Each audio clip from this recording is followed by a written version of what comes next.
A Dog's Tale of Loneliness. We're so glad you've joined us for this emotional journey.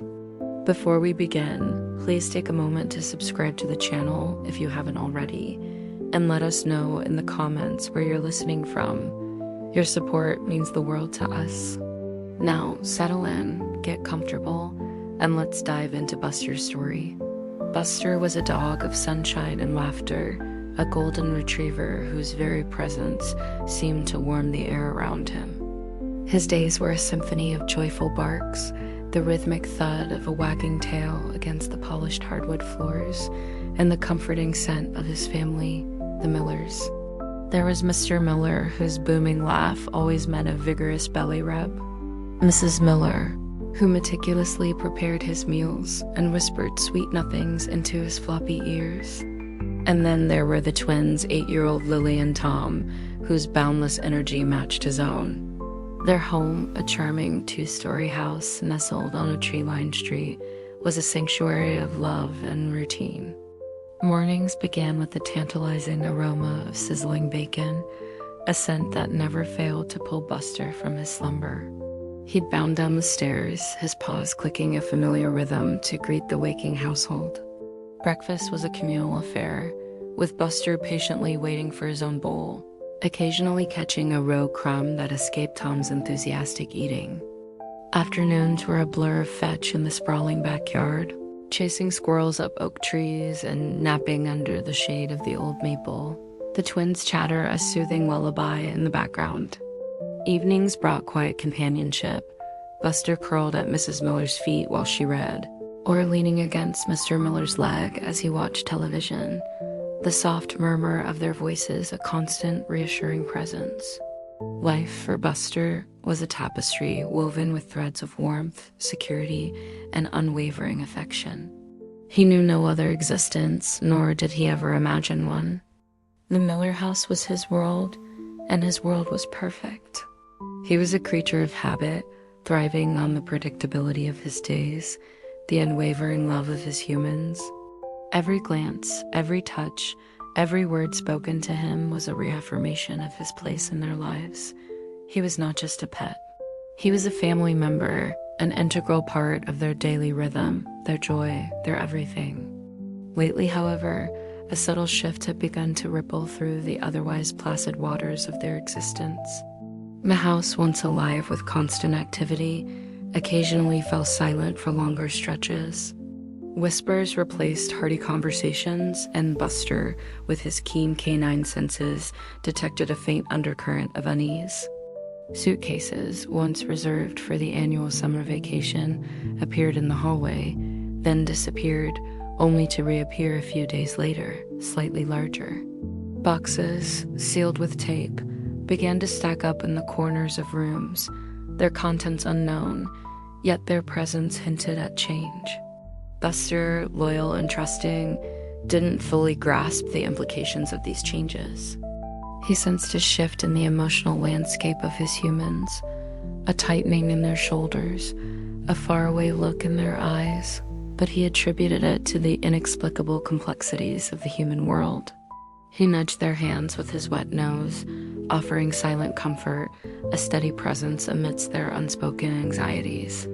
He would lay his head on their laps, his warm breath a gentle pulse against their skin, trying to absorb their worries, to offer the simple, unconditional love that was his very essence. He trusted them implicitly, believed in their unwavering presence, and assumed that whatever changes were unfolding, they would always be together. The thought of separation was alien, an impossibility in his perfect golden world. Dust motes danced in the sunlight, highlighting the dog's forlorn expression. The morning it happened, the house was a whirlwind of activity, yet strangely muted. The usual cacophony of breakfast preparation was replaced by hushed voices and hurried movements. Lily and Tom, usually boisterous, clung to their parents, their faces streaked with tears that Buster couldn't quite comprehend.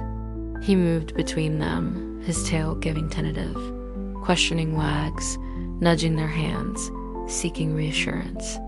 He sensed their distress, a heavy, unfamiliar emotion that permeated the air, but he couldn't soothe it. His usual tricks, a playful bow, a gentle lick, seemed to fall flat, met with distracted pats or tearful embraces that excluded him. Suitcases, now numerous and overflowing, lined the entryway. Boxes, once confined to corners, were now stacked precariously, ready for transport. The air hummed with a nervous energy, a palpable tension that made the hairs on Buster's neck tingle.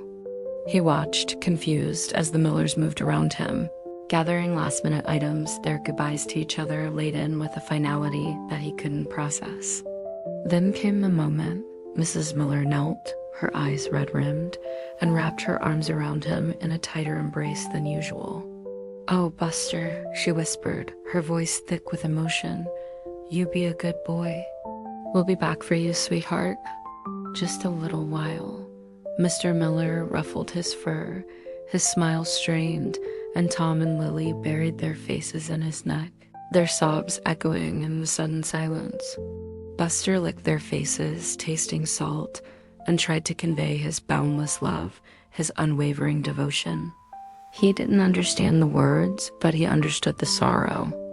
He felt they were going on a trip, a short absence before their joyful return, just like before. He watched them walk out the door, the familiar sound of the car engine starting, then fading into the distance. The front door clicked shut, a soft, almost imperceptible sound that reverberated through the now utterly silent house. Buster waited. He sat by the front door, his ears perked, listening for the familiar rumble of the car returning, for the sound of keys jingling, for the happy shouts of Lily and Tom. Minutes stretched into an hour, then another. The sun, which had been bright and optimistic, began its slow descent, casting long, eerie shadows across the empty living room. The house, once a bustling hub of life, had become a tomb of silence. No more bacon sizzling, no more children's laughter, no more Mrs. Miller's gentle humming. Just the ticking of the grandfather clock in the hall, a relentless reminder of the passing time and the hollow echo of his own soft whines. He wandered from room to room, his paws making soft thuds on the now unfamiliar quiet floors. He checked their bedroom, finding the bed neatly made, devoid of the comforting scent of his humans. He went to the kitchen, hoping for the usual dinner preparations, but the counters were bare, the silence deafening. A primal fear, cold and sharp, began to prick at his heart. This wasn't a normal absence. This was different. The unsettling quiet was more than just the absence of noise. It was the absence of life, of warmth, of love. Buster curled up on the rug in the living room, a spot where he often napped while the Millers watched TV. He waited, his gaze fixed on the front door, hoping against hope that the click of the lock would herald their return. That the night deepened, and the only sounds were the creaks and groans of an old house settling, a house that felt suddenly, terrifyingly vast and empty around him.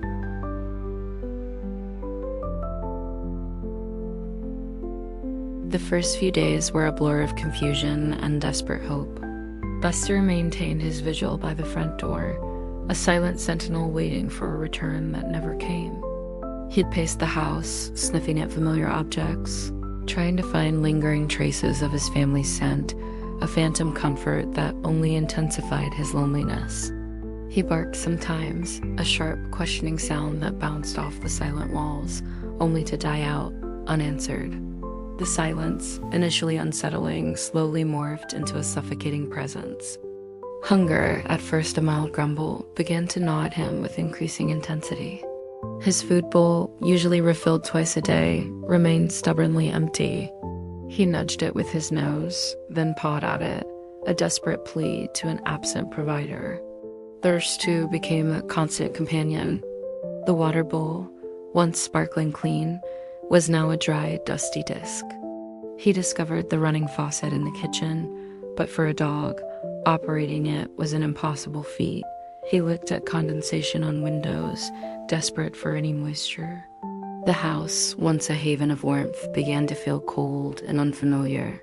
Dust motes danced in the shafts of sunlight that pierced the windows, illuminating the untouched surfaces, the undisturbed furniture. Each passing day etched deeper lines of worry on Buster's expressive face, his once bright eyes dimming with a profound sadness. He stopped barking, stopped pacing. His movements became slow, lethargic. He conserved his energy, lying in sunbeams for warmth, curled tightly against the chill that seeped into the walls. His fur, once meticulously groomed, began to show signs of neglect, becoming matted and dull. He dreamt of his family, vivid, tantalizing dreams where he was chasing balls with Tom and Lily, or receiving gentle scratches behind the ears from Mrs. Miller. He'd wake with a start, his heart pounding, only to be confronted by the stark reality of the empty bedroom, the silent house, the crushing weight of his solitude. The realization, slow and painful, began to seep into his consciousness. They weren't coming back. The whispers, the boxes, the cheerful goodbyes, they hadn't been for a temporary trip. They had been a departure, a final farewell. The truth was a heavy stone in his chest, a profound betrayal that he couldn't reconcile with the boundless love he had always known. He didn't understand why. Had he been a bad dog? Had he done something wrong? He replayed every memory, every interaction, searching for a clue, an explanation for this unbearable abandonment. But there was none. There was only the empty house, the dwindling hope, and the relentless march of time. Weeks blurred into an agonizing continuum. The pantry, once a treasure trove of scents, offered no solace. Every door was closed, every cupboard secured. He gnawed on a forgotten shoe, then a piece of newspaper, anything to quell the insistent hunger pains, but they only grew stronger. His body, once robust and muscular, began to thin, his ribs becoming more prominent beneath his fur. He was a shadow of his former self, a ghost haunting the house that was once his home. The once bright sanctuary had become his prison, a place of torment and unfulfilled longing. He would lie by the front door, not waiting anymore, but simply existing, his gaze fixed on the outside world. A world he was desperate to reach, a world that held the promise of something, anything, beyond the crushing weight of his loneliness.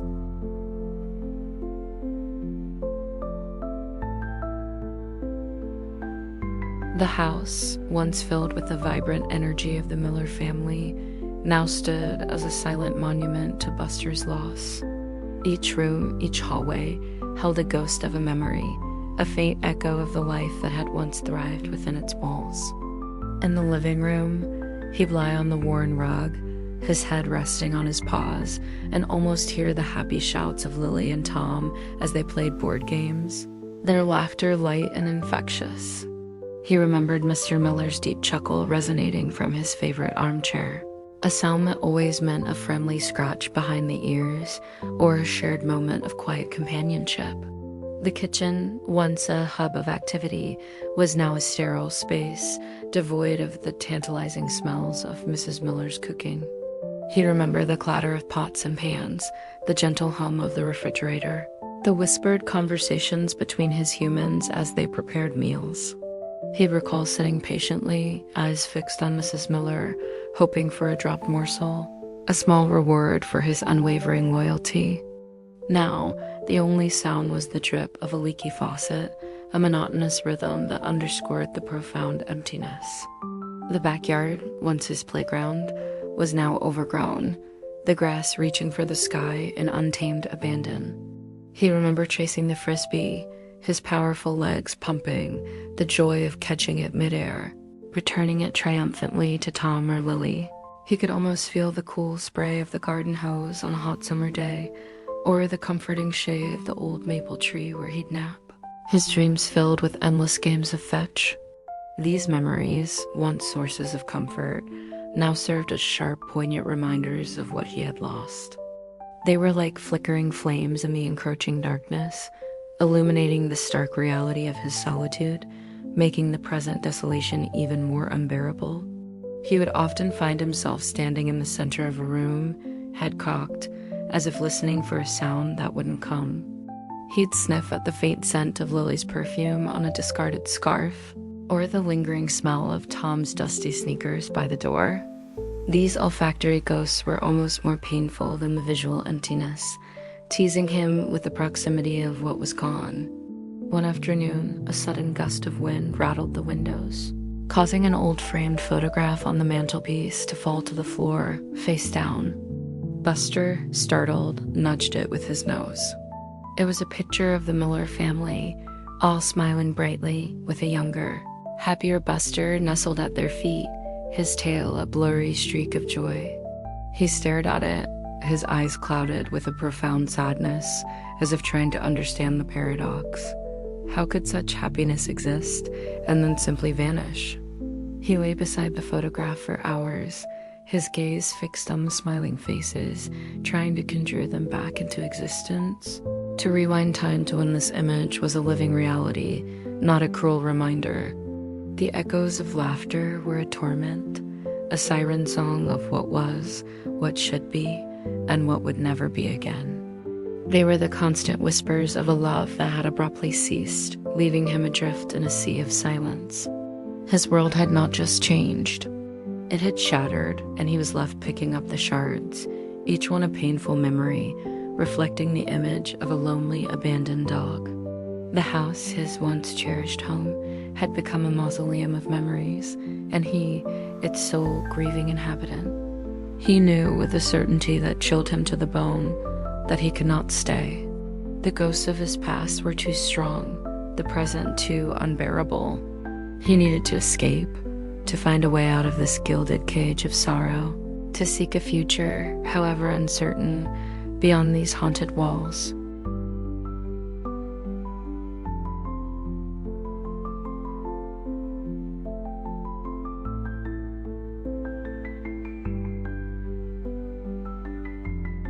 The decision to leave the house, once a fortress of security, was born out of desperation and a primal instinct for survival. Buster had tried everything. He had barked until his throat was raw, clawed at the back door until his paws were sore, and whined mournfully at every window, hoping for a miracle. But the house remained stubbornly closed, a silent testament to his abandonment. The once comforting walls had become a prison, and the fading echoes of his family's laughter were now a torment, not a solace. His body was weakening. The hunger gnawed relentlessly, and thirst was a constant, burning sensation. He knew, with the stark clarity of an animal facing extinction, that he could not simply wait to die within these walls. He had to find a way out. His search became more methodical, driven by an urgent need. He revisited every room, every corner, every potential weakness in his gilded cage. He pawed at the kitchen door, nudged the sliding glass door to the patio, but they were all securely locked. His eyes, however, caught sight of something he hadn't fully considered before: the basement window. It was small, set high in the wall, and usually covered by thick curtains. But a previous storm had dislodged one of the panels, leaving a tiny gap, barely a crack, between the glass and the frame. It was a sliver of hope, a desperate possibility. He padded down the creaky basement stairs, the air growing colder and smelling faintly of damp earth and forgotten things. The window was indeed high, too high for him to reach comfortably. But beneath it, stacked haphazardly, were several old moving boxes left behind by the Millers. They were dusty and smelled faintly of old paper and stale air, but they were there. With a surge of renewed energy, Buster began to push. He nudged the smallest box with his nose, then tried to hook his teeth into its edge, pulling it closer to the wall beneath the window. It was heavy, but the adrenaline of desperation fueled his efforts. He pushed and pulled, grunting with exertion, until the first box was somewhat aligned. Then he tackled the next and the next, until he had created a makeshift, precarious stack of boxes. It wasn't stable, but it was his only chance. He took a running start, launching himself onto the lowest box. It wobbled precariously under his weight, threatening to collapse, but he scrambled quickly, using his powerful hind legs to propel himself upwards onto the next. One more leap, a frantic climb for purchase, and he was finally atop the highest box, his nose level with the cracked window pane. The gap was still small, barely wide enough for his head. He pushed his muzzle into the opening, whimpering softly as the sharp edge of the glass scratched his fur. He pushed harder, using the full force of his body, wriggling and twisting. The old window frame groaned in protest, but it held. Inch by agonizing inch, he squeezed his head through the opening. Then his shoulders. It was a tight fit, painful even, but the promise of freedom was a potent motivator. He pushed and squirmed, his body contorting, until with a final desperate lunge, he tumbled out of the window, landing with a soft thud on the damp grass outside. He lay there for a moment, disoriented, breathing heavily, the cool air on his face a startling sensation after weeks of stale indoor air. He stood up slowly, his legs shaky, and looked back at the house, a dark, imposing silhouette against the setting sun. It was no longer his home. It was a memory, a cage he had finally escaped. The world outside was vast, unfamiliar, and frightening, but it was also open, full of possibilities. He took a tentative step, then another, his paws sinking slightly into the soft earth. He was free, but utterly alone, embarking on a terrifying new chapter in his life, a journey into the unknown.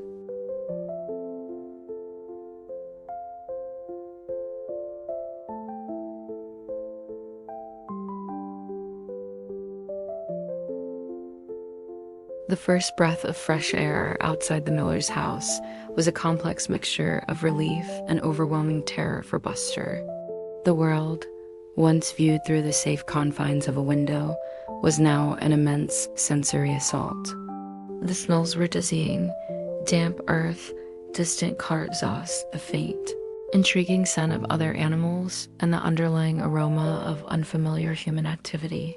Sounds, once muted by glass and walls, were now sharp and immediate: the chirping of crickets, the rustle of leaves in the evening breeze, the distant, ominous rumble of traffic.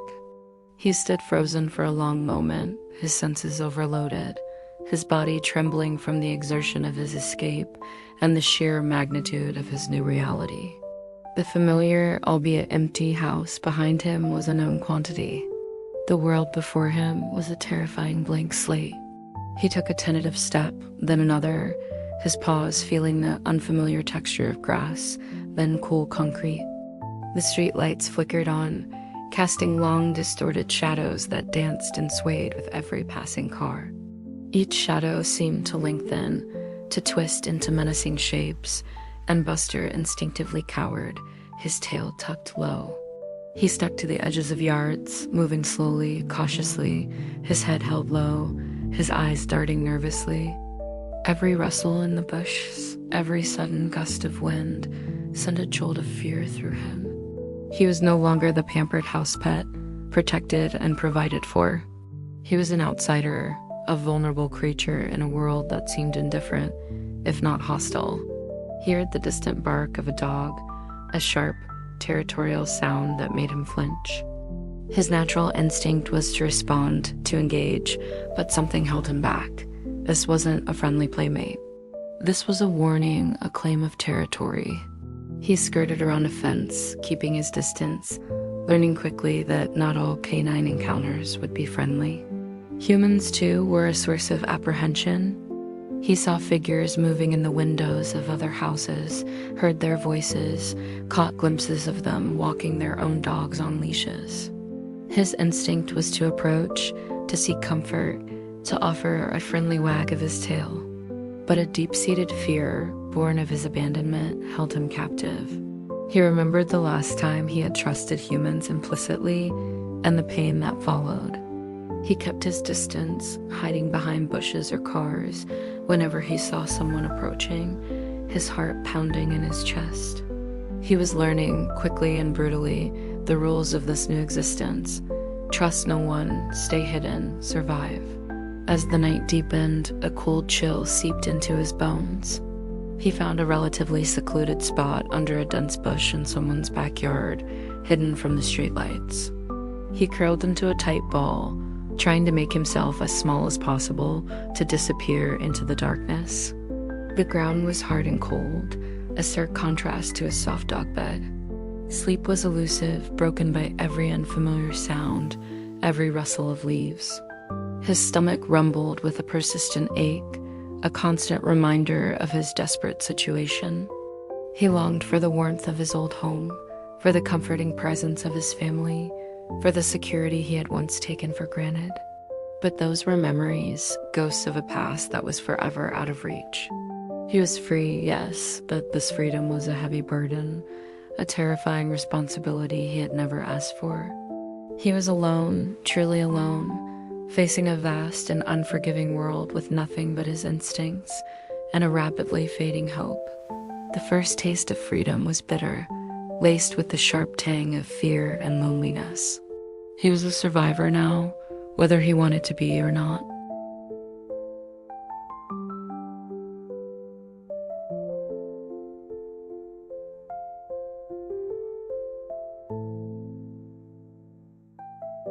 The initial terror of the outside world slowly began to give way to the gnawing realities of survival. Hunger, once an intermittent ache, transformed into a constant debilitating force. Buster's body, already weakened from weeks of starvation, demanded sustenance. The pampered life of kibble and carefully prepared meals was a distant, cruel memory. Now, every crumb, every discarded morsel was a treasure. His keen sense of smell, once used to track squirrels in the backyard, was now honed into a finely tuned instrument for detecting food. He became a nocturnal scavenger, moving silently through alleyways and backyards under the cloak of darkness. Garbage cans became his primary hunting grounds. He quickly learned which ones were easiest to tip over, which ones held the most promise. The stench of rotting food, once repulsive, now represented the possibility of a meal. He'd meticulously sift through the refuse, his nose twitching, his tongue darting out to snatch a forgotten crust of bread, a discarded piece of chicken bone, or even a half-eaten apple core. Each find, no matter how small or unappetizing, was a victory, a momentary reprieve from the relentless hunger.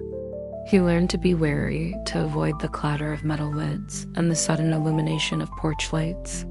Humans, even those who seemed preoccupied with their trash, were a threat. He learned to move with stealth, a shadow among shadows, his once bright golden fur now matted and dull, helping him blend into the grimy urban landscape.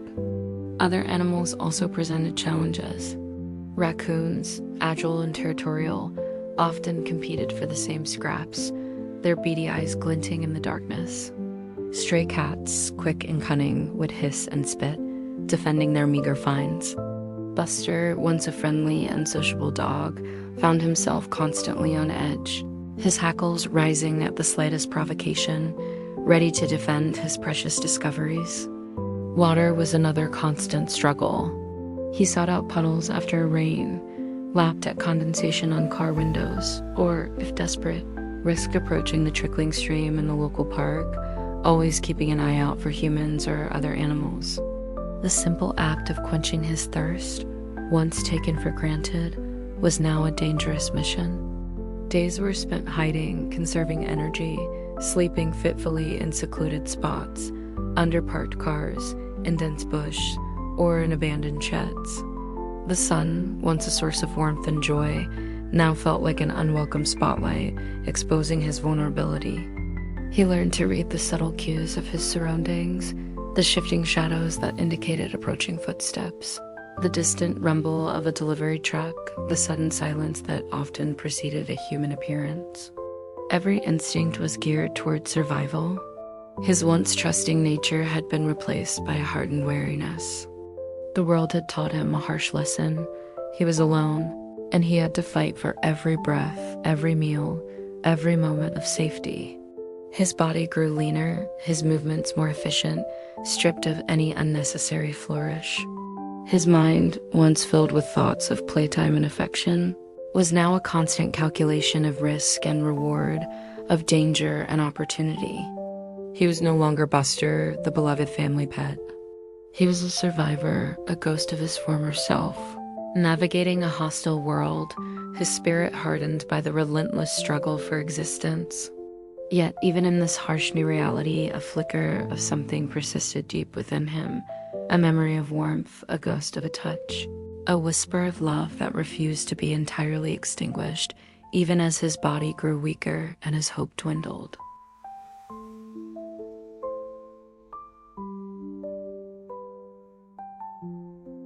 One particularly cold and dreary evening, as Buster was cautiously inspecting a discarded takeout container in a deserted alley, a low growl rumbled from the shadows. His hackles immediately rose, and he turned, ready to defend his meager find.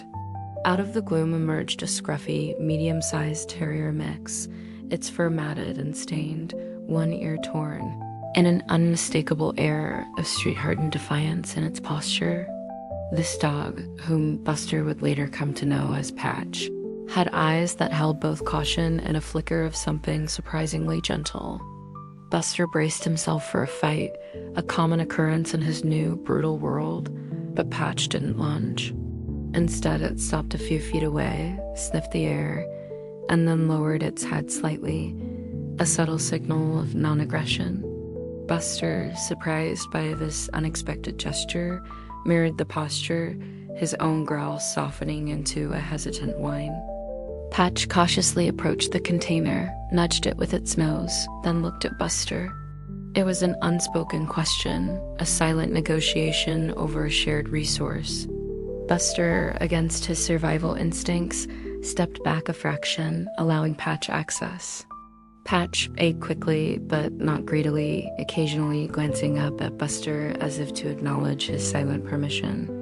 When it finished, it licked its chops, then sat down, observing Buster with an unnerving intensity. Buster, still wary, began to eat his own portion of the scraps. For the first time in weeks, he wasn't entirely alone. There was another presence, a fellow traveler in this desolate landscape. As the night wore on, they didn't speak in human words, but communicated in the subtle language of canines. A shared glance, a twitch of an ear, a relaxed posture that slowly, tentatively began to emerge between them. Patch led Buster to a sheltered alcove behind an old dumpster, a spot it clearly considered its own. It was marginally warmer, slightly more protected from the biting wind. Buster hesitated, then, driven by an instinct for companionship he hadn't realized he still possessed, followed. They lay down a few feet apart, their backs to each other, a silent agreement of shared vulnerability. For the first time since his abandonment, Buster felt a faint stir of something akin to comfort. It wasn't the warmth of a human embrace or the security of his old home, but it was a connection, a shared existence with another living being who understood the harsh realities of their world. They spent the next few days together. Patch, it turned out, was a seasoned street dog, a survivor who knew the best scavenging spots, the safest places to sleep, and the routes to avoid the dangers of the city. It was a silent mentor, guiding Buster through the urban labyrinth, sharing its meager finds, occasionally offering a playful nip that was quickly reciprocated. Buster, in turn, offered a loyalty that was inherent to his breed, a quiet, unwavering presence that Patch seemed to appreciate. They were a pair, two lost souls finding a temporary solace in each other's company. They hunted for food together, slept huddled close for warmth, and even engaged in brief, cautious moments of play, their tails giving hesitant wags, their eyes holding a fleeting glimpse of their former joy. This fleeting friendship, born of shared hardship, was a lifeline for Buster. It reminded him that connection was still possible, that he wasn't entirely alone in his struggle. It was a brief flicker of light in the overwhelming darkness of his loneliness, a testament to the enduring need for companionship, even in the harshest of circumstances. But the streets were unpredictable, and their newfound bond was fragile.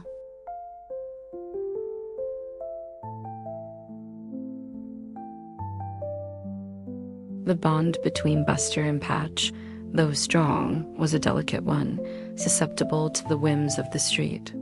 One morning, After a particularly sparse night of scavenging, they were startled by the sudden appearance of a city animal control truck. The siren, a piercing wail, sent them scattering in different directions. Buster, disoriented and terrified, found himself running blindly, losing sight of Patch in the chaos. He searched for hours, sniffing at every corner, calling out with mournful whimpers, but Patch was gone, swallowed by the unforgiving maze of the city. The brief solace of companionship was ripped away, leaving Buster with an even deeper sense of despair. The loneliness returned with a vengeance, sharper and more painful for the brief respite it allowed. He wandered aimlessly for a day, his spirit crushed, until he found himself on the edge of a large, familiar-looking park. It was the same park where the Millers used to take him, a place filled with happy memories. Drawn by an invisible thread of nostalgia, he cautiously entered, sticking to the peripheral bushes. He found it, the old park bench. It was a sturdy wooden bench, weathered by countless seasons, strategically placed under a sprawling oak tree, offering a perfect view of the playground and the open fields beyond. This was where Mrs. Miller would often sit, reading a book, while Lily and Tom played nearby. This was where Mr. Miller would toss his favorite red ball, teaching him to fetch with joyous abandon. Buster approached the bench, his paws moving slowly, as if treading on sacred ground. He sniffed at the worn wood, trying to catch a lingering scent, a phantom touch of his family. He circled it once, then twice, before finally lying down beneath it, his body pressed against the cool earth, his eyes fixed on the distant playground. Children's laughter drifted on the breeze, light and carefree, a sound that once filled his days with joy. Now, it was a painful reminder of what he had lost. He watched as families picnicked on blankets, their dogs frolicking happily, chasing balls, receiving affectionate pats. Each scene was a mirror reflecting his own desolation, a cruel tableau of the life he no longer had. A young boy, no older than Tom, tossed a bright yellow frisbee to a playful Labrador. The Labrador bounded after it, its tail wagging furiously, its eyes shining with unadulterated happiness. Buster watched, a deep pang of longing twisting in his gut. He remembered that feeling, that pure, uncomplicated joy of being loved, of being wanted. He remembered the feeling of being part of a family, of having a purpose.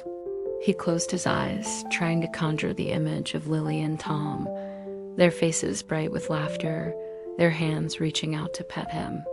He could almost feel the warmth of their touch, hear the sound of their voices calling his name. But when he opened his eyes, the image vanished, replaced by the stark reality of the empty park bench, the distant, oblivious families, and his own profound solitude. He lay there for hours, a silent, unseen observer, a ghost haunting the playground of his past. The old park bench, once a symbol of happy memories, had become a monument to his loneliness, a stark reminder of the chasm between his past and his present.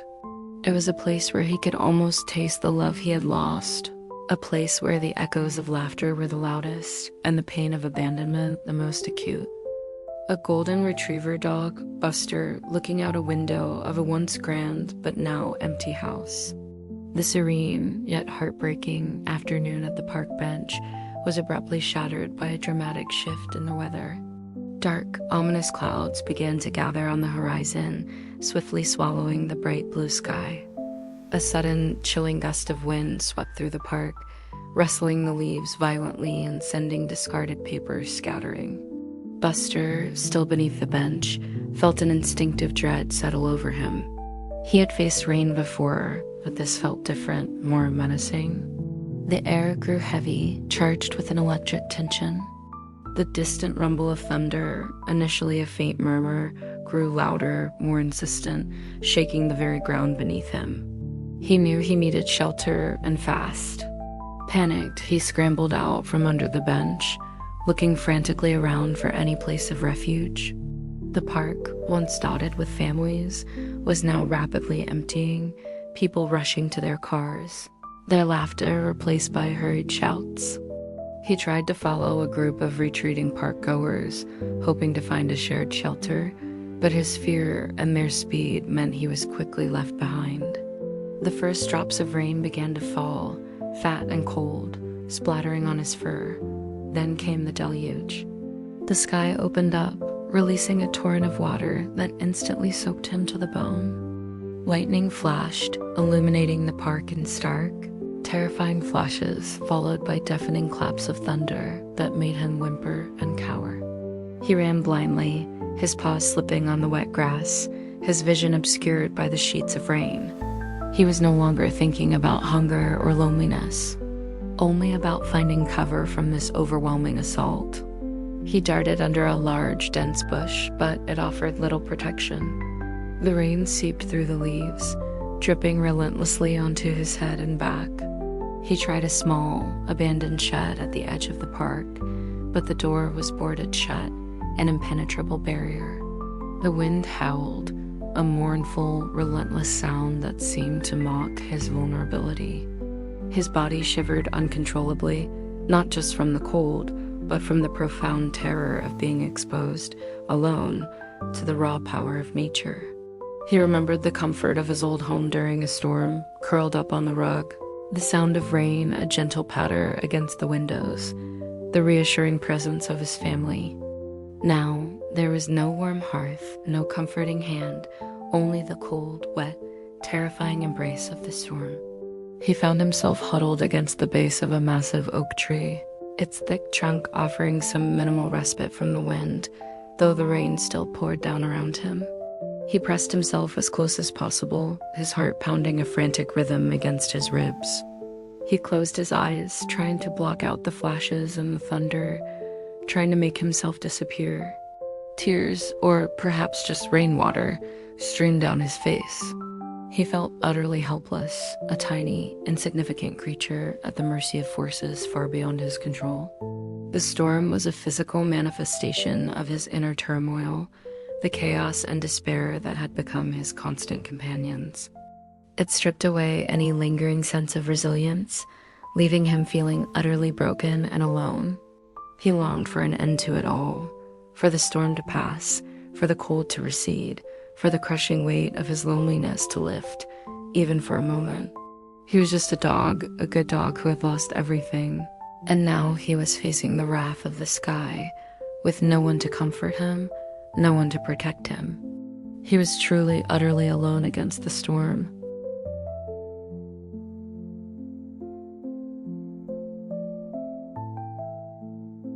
Exhausted and thoroughly soaked, Buster eventually found a semblance of shelter under the eaves of a closed diner, its neon sign flickering intermittently in the aftermath of the storm.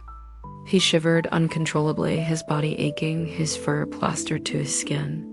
Sleep, when it finally came, was not the peaceful oblivion he desperately needed, but a vivid, bittersweet escape into the past. He dreamt of his old home, the Miller house, bathed in the soft, warm glow of morning sunlight. He was young again, his fur bright and shiny, his tail a blur of joyful motion.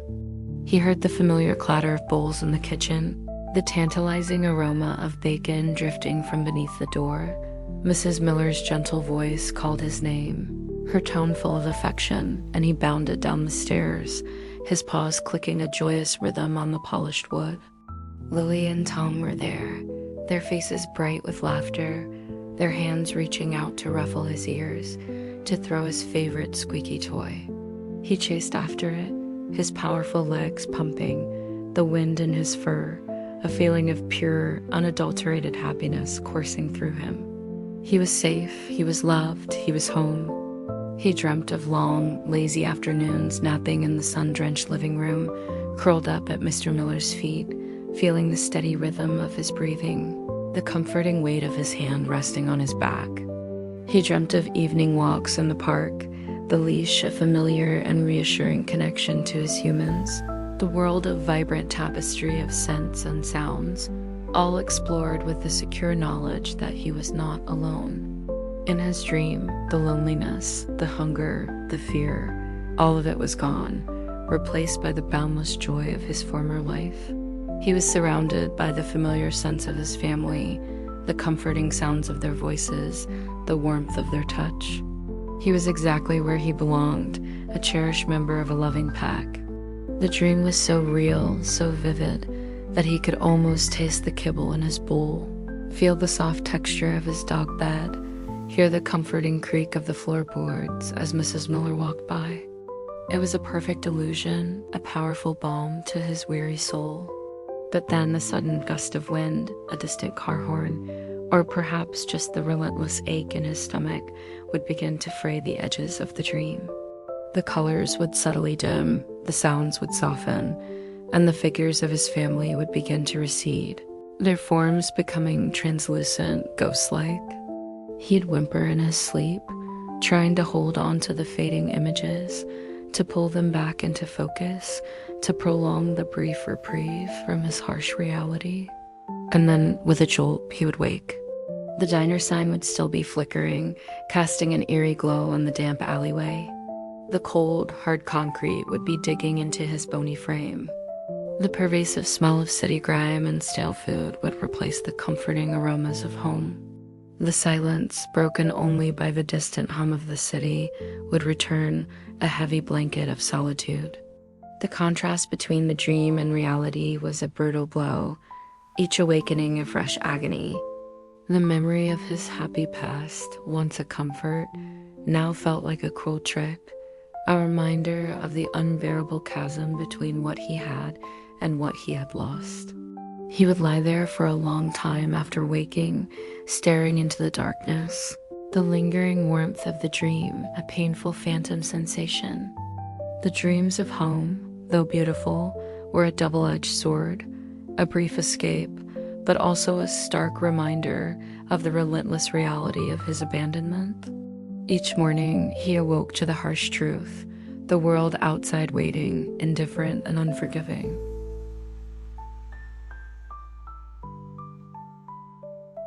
The days following the storm and the vivid dreams of home settled into a grim routine for Buster. He continued his solitary existence, scavenging for food, finding fleeting moments of rest in hidden corners, always on edge, always wary. His body was gaunt, his once lustrous fur dull and matted, and his eyes, though still holding a flicker of resilience, were clouded with a deep-seated sadness. One afternoon, as he was cautiously making his way along a less trafficked residential street, drawn by the faint scent of food from a distant trash can, he heard a soft gasp. He froze, instantly ready to bolt, his instincts screaming danger.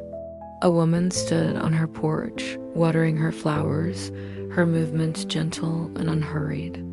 She was elderly, with kind eyes and silver hair pulled back in a neat bun. She had stopped, her gaze fixed on Buster. He could feel her eyes on him, not with the usual dismissiveness or annoyance, but with something else, concern, perhaps pity. He tensed, ready to dart into the nearest bush, but her voice, when it came, was soft, almost a whisper. "Oh, you poor thing," she murmured, her voice laced with genuine sorrow. "You look so lost." She took a slow, deliberate step off her porch, holding a small bowl in her hand. Buster's heart hammered against his ribs. Every instinct told him to run. He had learned that human kindness could be fleeting, or worse, a prelude to capture. But something in her voice, in the gentle way she held the bowl, gave him pause. He watched her, frozen in a conflict between deep-seated fear and a desperate, primal longing for comfort and food. She placed the bowl gently on the edge of her lawn, then slowly retreated back to her porch, giving him space. "It's just water, sweetheart," she said, her voice reassuring. "And a little bit of food? You can come and get it, I promise." Buster eyed the bowl, then her. The scent of fresh water and actual kibble, a smell he hadn't encountered in weeks, was intoxicating. His stomach rumbled painfully. He hesitated for a long moment, his entire being a battleground of conflicting desires. The fear was immense, a heavy cloak draped over him. But the hunger, the thirst, and perhaps even a tiny, fragile spark of trust slowly began to outweigh it. Very, very cautiously, he took a step forward, then another. His movements were slow, deliberate, his eyes never leaving the woman on the porch. She remained still, a silent, comforting presence. When he was a few feet from the bowl, he stopped, sniffing the air, ensuring it wasn't a trap. Finally, with a desperate lunge, he reached the bowl and began to lap at the water, then eagerly devoured the kibble, his tail giving a tentative, almost imperceptible wag. He ate quickly, but still kept one eye on the woman. She watched him, a soft, sad smile on her face. "There you go, little one," she whispered. "Eat up." He finished the food, feeling a momentary sense of relief, a brief respite from the constant hunger. He looked up at her, a silent thank you in his eyes, a flicker of an old, trusting gaze, but the moment was fleeting. A car suddenly turned the corner, its engine roaring, and Buster, startled, bolted. He ran without looking back, disappearing into a maze of backyards, leaving the kind stranger and the empty bowl behind. The encounter was a brief, almost connection, a tantalizing glimpse of human kindness that had been offered and then, out of fear, rejected. It was a reminder that not all humans were indifferent, that his deeply ingrained fear of abandonment made it impossible for him to accept the help he so desperately needed. He was still alone, but now with the added burden of a missed opportunity, a lingering taste of what could have been.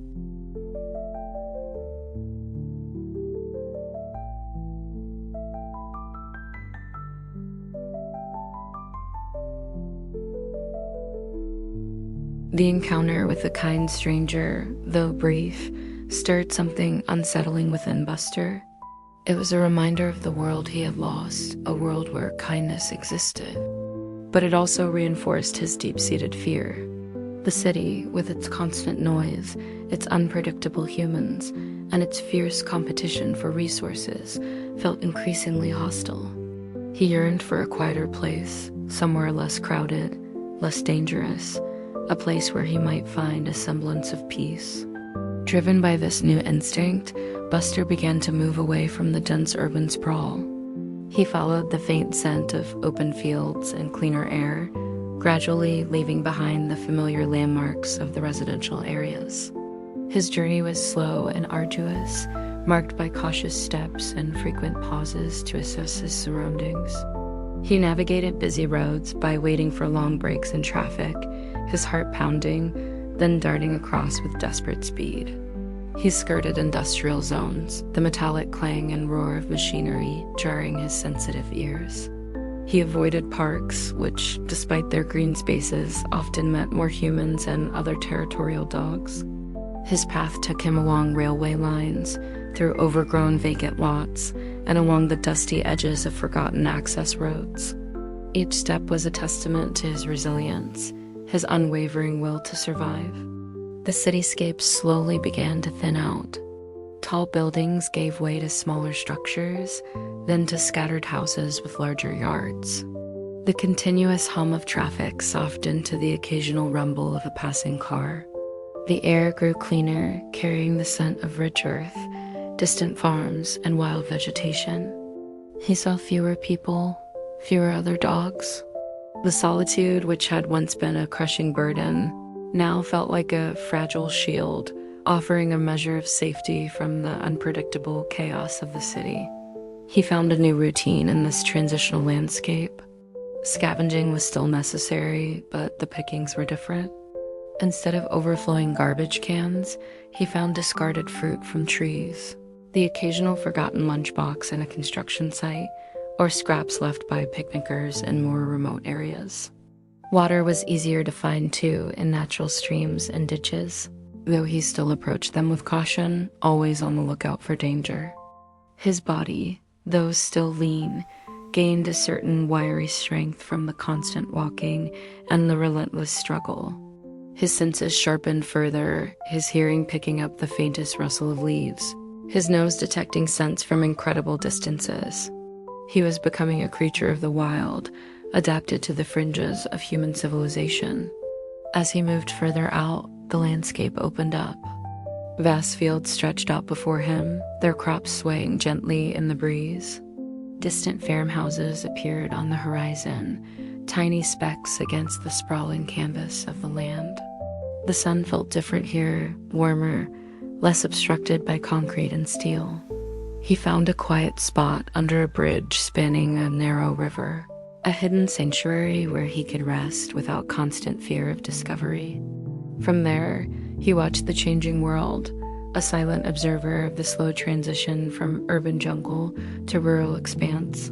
He wasn't sure what he was looking for or where he was going. He only knew he had to keep moving, to keep searching for a place where he could finally be safe, a place where the shadows of his past might finally begin to recede. His journey to the outskirts was a testament to his enduring spirit, a desperate quest for a new beginning, away from the haunting memories of his lost home and the relentless dangers of the city.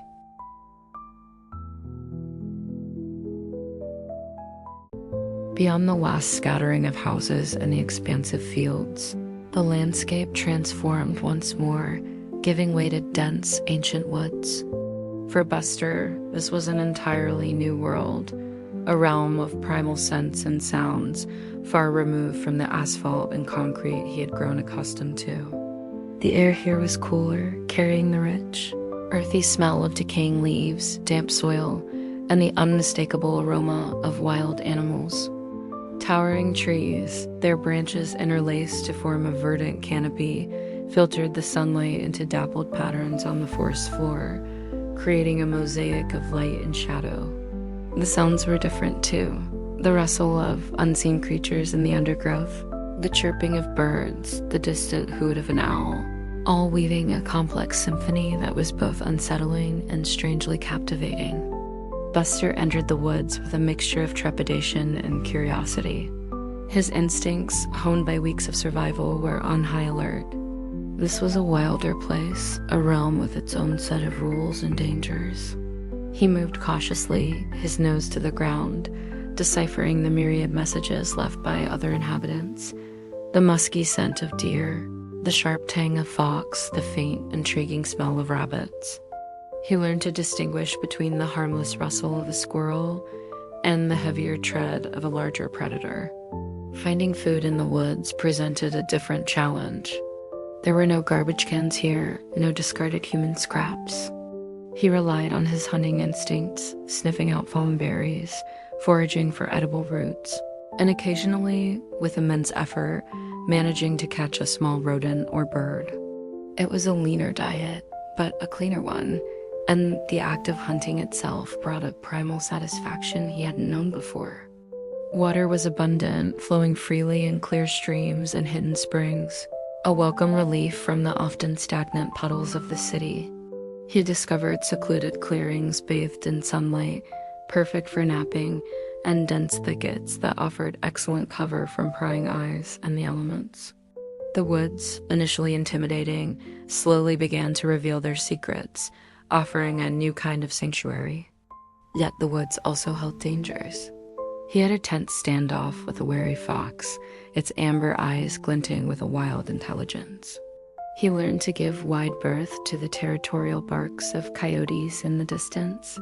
He once stumbled upon a bear cub, only to quickly retreat when he heard the ominous snort of its protective mother nearby. He was a small player in a vast and ancient ecosystem, constantly reminded of his place in the natural order. Despite the dangers, there was a profound sense of peace in the woods, a quiet dignity that was absent in the chaotic human world. The constant anxiety of encountering humans or battling other strays for food was replaced by a more fundamental struggle for survival against nature itself. He felt a connection to the wild, a primitive part of him awakening. He was learning to be a dog again, in the purest sense, stripped of the layers of domestication and dependence. He was resilient, resourceful, and fiercely independent. The whispers of the woods, initially a chorus of unknown threats, gradually became a soothing balm, a comforting murmur of the natural world. They were the sounds of life, of constant renewal, a stark contrast to the haunting silence of the empty house. Buster was not yet whole, but in the heart of the woods, he was beginning to find a new rhythm, a new way of being away from the shadows of his past. He was a survivor, a wanderer, and for the first time in a long time, he felt a faint sense of belonging, not to a family, but to the wild world itself.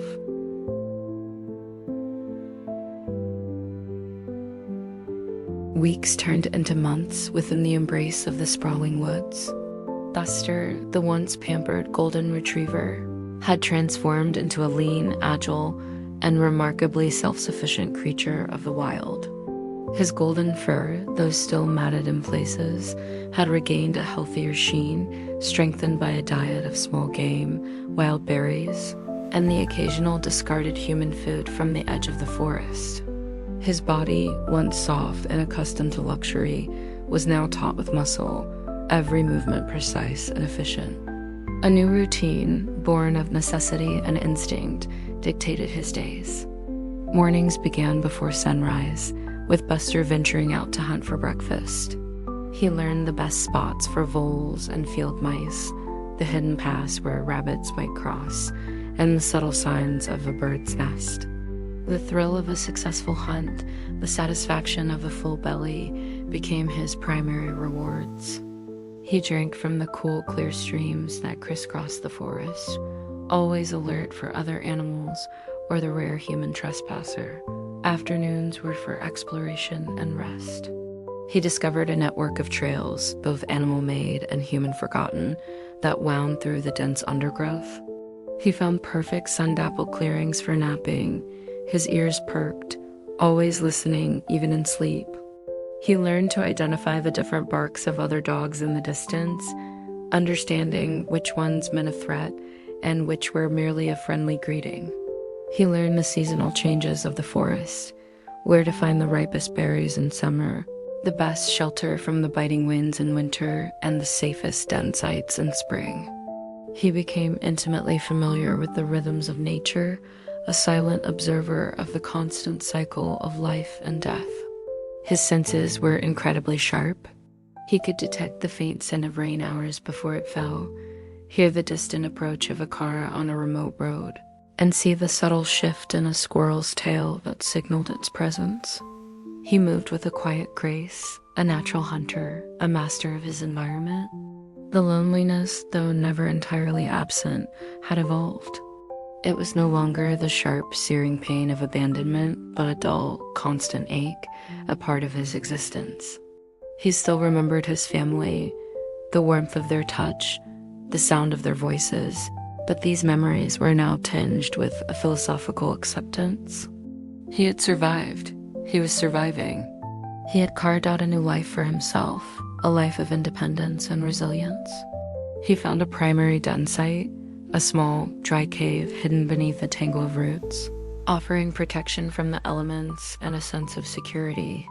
It was his sanctuary, his own space in the vast wilderness. He would spend evenings there, curled up, listening to the sounds of the night, feeling the steady beat of his own heart, a testament to his enduring will to live. Buster was no longer just a lost pet. He was a wild dog, a master of his domain, a survivor against all odds. His new routine, though starkly different from his former life of luxury, had given him a profound sense of purpose.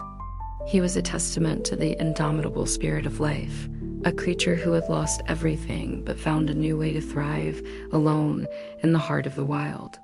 He was a creature reborn, shaped by the wilderness, hardened by loss, yet still, deep down, a good dog yearning for connection.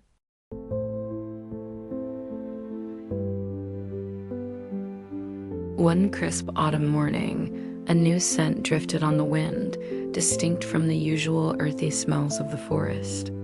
It was a complex aroma, a tantalizing blend of hay, wood smoke, fresh manure, and something else, something warm and unmistakably edible. It was the scent of a farm. Buster, who had grown accustomed to the sparse diet of the wild, felt a primal pull towards this new source of sustenance. He followed the scent, cautiously emerging from the dense woods onto the edge of a vast golden field. In the distance, nestled amidst rolling hills, stood a cluster of buildings, a farmhouse, a large red barn, and several smaller outbuildings. Smoke curled lazily from a chimney, painting a serene picture against the clear blue sky. It was a stark contrast to the wildness of the forest, a glimpse into another world, a world of human presence. His heart pounded with a mix of fear and desperate hunger. The farm represented both immense opportunity and immense danger. He remembered the kind stranger, the food she had offered, and his own ingrained fear that had made him flee.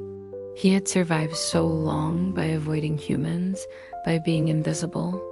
But the scent of warm food was almost unbearable, a powerful siren song to his empty stomach. He spent the better part of the day observing the farm from a safe distance, hidden in the tall grasses at the edge of the field. He watched an elderly woman move slowly between the farmhouse and the barn, her movements deliberate and unhurried. He saw chickens pecking in a fenced yard, heard the lowing of cows from a distant pasture. There was a rhythm to the farm, a gentle, predictable pace that seemed less threatening than the chaotic energy of the city. He saw no other dogs, no children, just the solitary figure of the woman.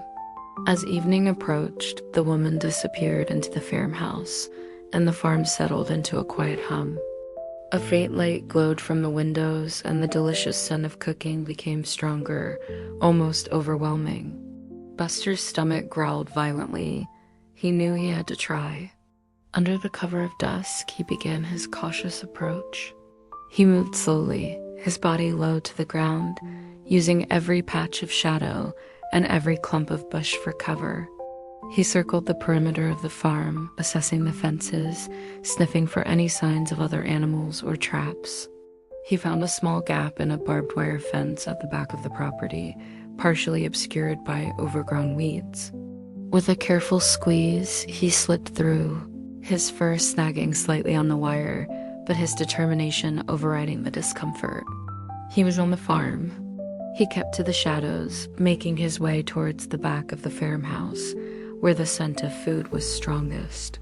He saw a small back porch, and on it, a half-eaten bowl of what looked like stew, left perhaps for an outdoor cat or a visiting stray. It was an offering, a deliberate act of kindness. The conflict within him was fierce. His survival instincts screamed caution, warning him of the potential trap, the betrayal that could follow.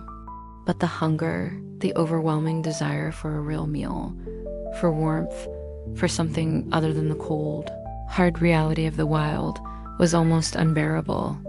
He crept closer, his eyes darting between the bowl and the darkened windows of the farmhouse.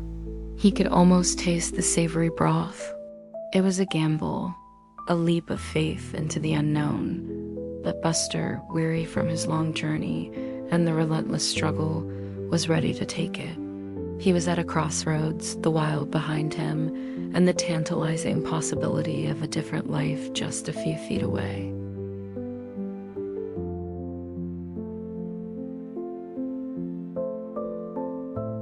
Buster's primal hunger eventually won the battle against his deeply ingrained fear. He lunged for the bowl on the porch, devouring its contents with ravenous speed. It was a simple stew, but to Buster, it tasted like the finest meal he had ever known. The warmth spread through his belly, a comforting sensation he hadn't felt in months. He ate until the bowl was scraped clean. Then, still wary, he quickly retreated from the porch, disappearing back into the shadows. He didn't want to risk discovery, not yet. He needed a place to rest, to digest, to process this unexpected bounty. As he moved cautiously around the farm buildings, he noticed a large, dilapidated barn at the far end of the property. Its paint was peeling, its roof sagged in places, and a large wooden door hung precariously on one hinge, leaving a wide gap. It looked abandoned, a perfect place to hide. He slipped inside, his paws making soft thuds on the dusty, straw-strewn floor. The air inside was cool and still, carrying the faint, comforting scent of old hay and something else. Something vaguely familiar, the lingering aroma of livestock, long gone perhaps, but still imprinted on the wooden beams. Shafts of moonlight pierced through cracks in the walls and roof, illuminating dancing dust motes and casting long, eerie shadows across the vast space. It was quiet, save for the occasional rustle of unseen creatures in the rafters. Buster found a secluded corner, tucked behind a stack of old hay bales. He burrowed into the soft, dry hay, creating a makeshift nest. For the first time in what felt like an eternity, he felt a profound sense of safety. The hay was warm, soft, and smelled of the earth. The barn, though old and neglected, offered complete shelter from the elements and a feeling of being completely hidden. He could finally relax, his body uncoiling from the constant tension of the past months. He closed his eyes, the warmth from the stew spreading through him, and drifted into a deep, dreamless sleep. It was a sleep born of exhaustion and a rare moment of peace, a temporary reprieve from the relentless anxieties of his life. He slept for hours, undisturbed, and awoke with the first light of dawn, feeling remarkably refreshed. The hunger was still there, a dull throb rather than a sharp pain, but the fear had receded slightly. He ventured out of his hay nest, cautiously exploring the barn. He found old tools, forgotten farming equipment, and even a few discarded burlap sacks that could serve as additional bedding. The barn was a treasure trove of quiet corners and hidden nooks, a perfect sanctuary. He decided this would be his new home, at least for now. It was a compromise, close enough to the tantalizing smells of the farmhouse, yet far enough to maintain his precious distance from humans. He could observe, he could wait, he could slowly learn the rhythms of this new place without immediate confrontation. He spent the day within the barn, occasionally peeking out through the gaps in the old door, watching the solitary woman go about her chores. He saw her refilling the bowl on the porch, and a flicker of hope ignited within him. She was leaving food out deliberately. It wasn't just a forgotten scrap. It was an invitation. The old barn, with its comforting smells and secure hiding spots, had become more than just a temporary refuge. It was a sanctuary, a place where Buster could begin to heal, to tentatively consider the possibility of a life beyond constant fear and relentless hunger. It was a stepping stone, a bridge between the wild and the promise of a new, perhaps kinder, existence.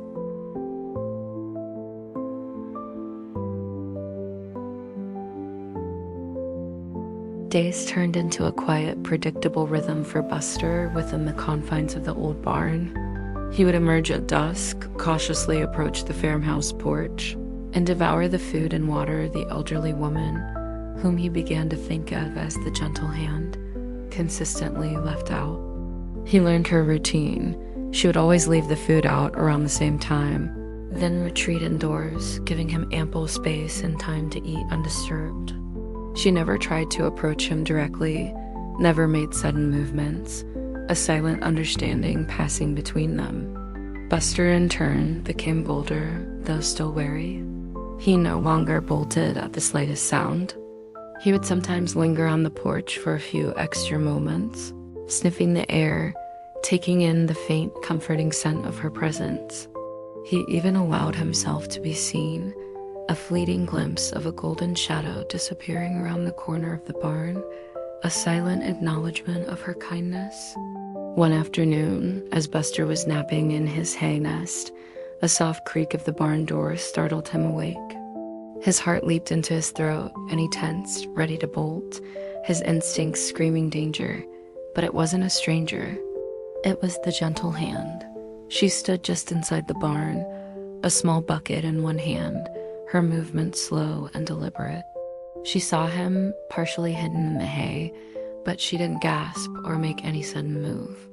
Instead, she simply sat down on an overturned crate a few feet away, her back to him, and began to hum a soft, tuneless melody.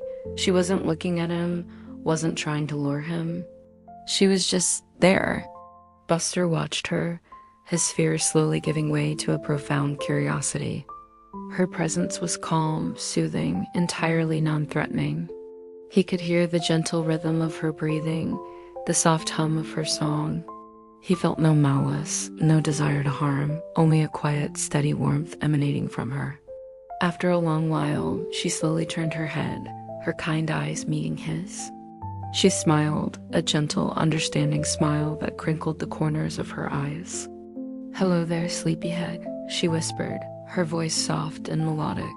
She didn't move towards him, didn't extend a hand. She simply offered her presence.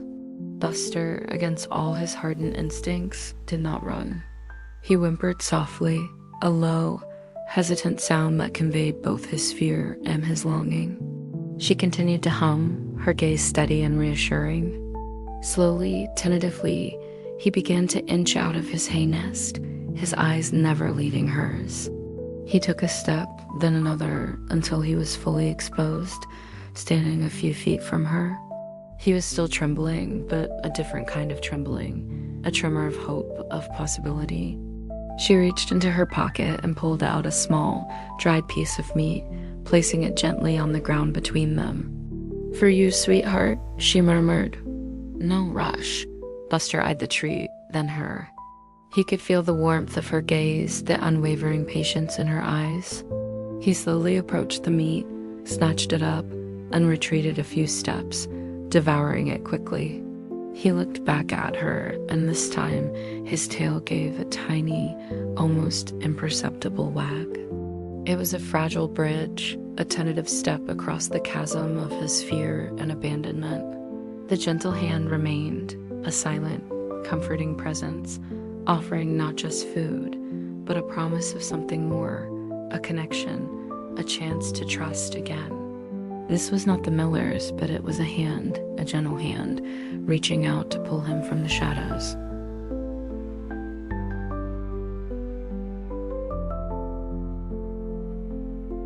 The bond between Buster and the elderly woman, whose name he would soon learn was Alara, grew slowly, steadily over the next few days. Each afternoon she would come to the barn not to capture him, but simply to sit, to hum, and to talk to him in a soft, soothing voice.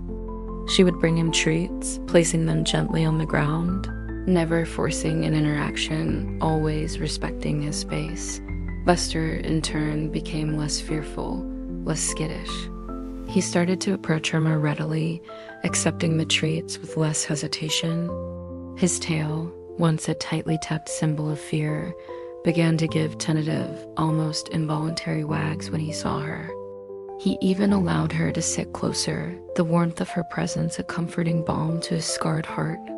One evening, as the autumn chill deepened and a biting wind rattled the old barn doors, Alara came with a different offering. She carried a thick, soft blanket and a warm, inviting scent wafting from a thermos. She sat down, as usual, and waited. After Buster had eaten his usual meal, she quietly opened the thermos. "It's warm broth, Buster," she whispered, her voice gentle, "for the cold. And this is for you, my dear." She unfolded the blanket, a soft woolen thing, and laid it out on the hay beside her. Buster looked at the blanket, then at the steaming broth, then at Alara. The warmth, the smell, the quiet invitation, it was almost overwhelming.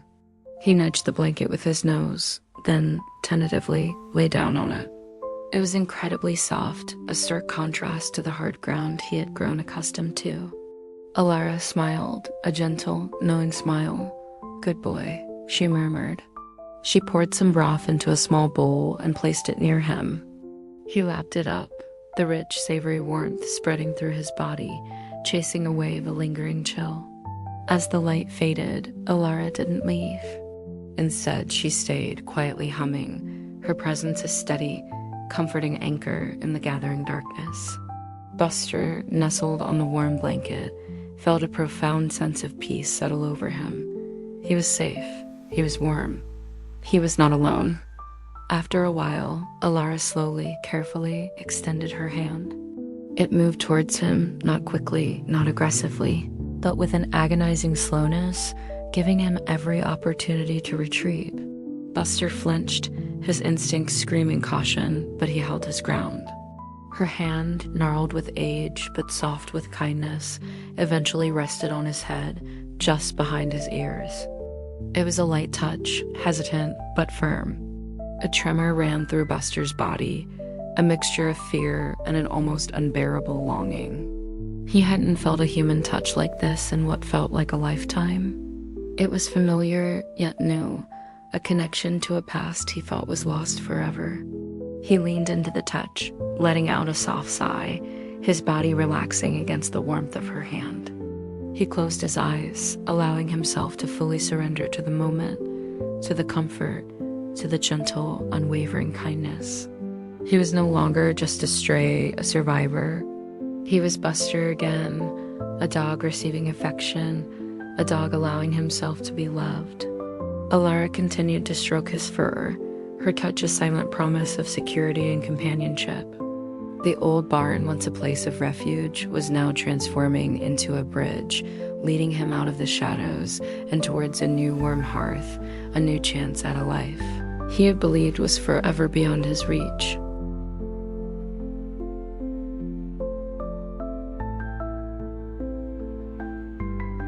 The touch of Alara's hand, so gentle and unwavering, marked a turning point for Buster. From that day forward, the old barn became less of a hiding place and more of a sanctuary shared with Alara. He still spent his nights there, but his days were increasingly spent by her side. He followed her as she tended to her small garden, walked with her through the fields, and sat patiently at her feet as she peeled vegetables on her back porch.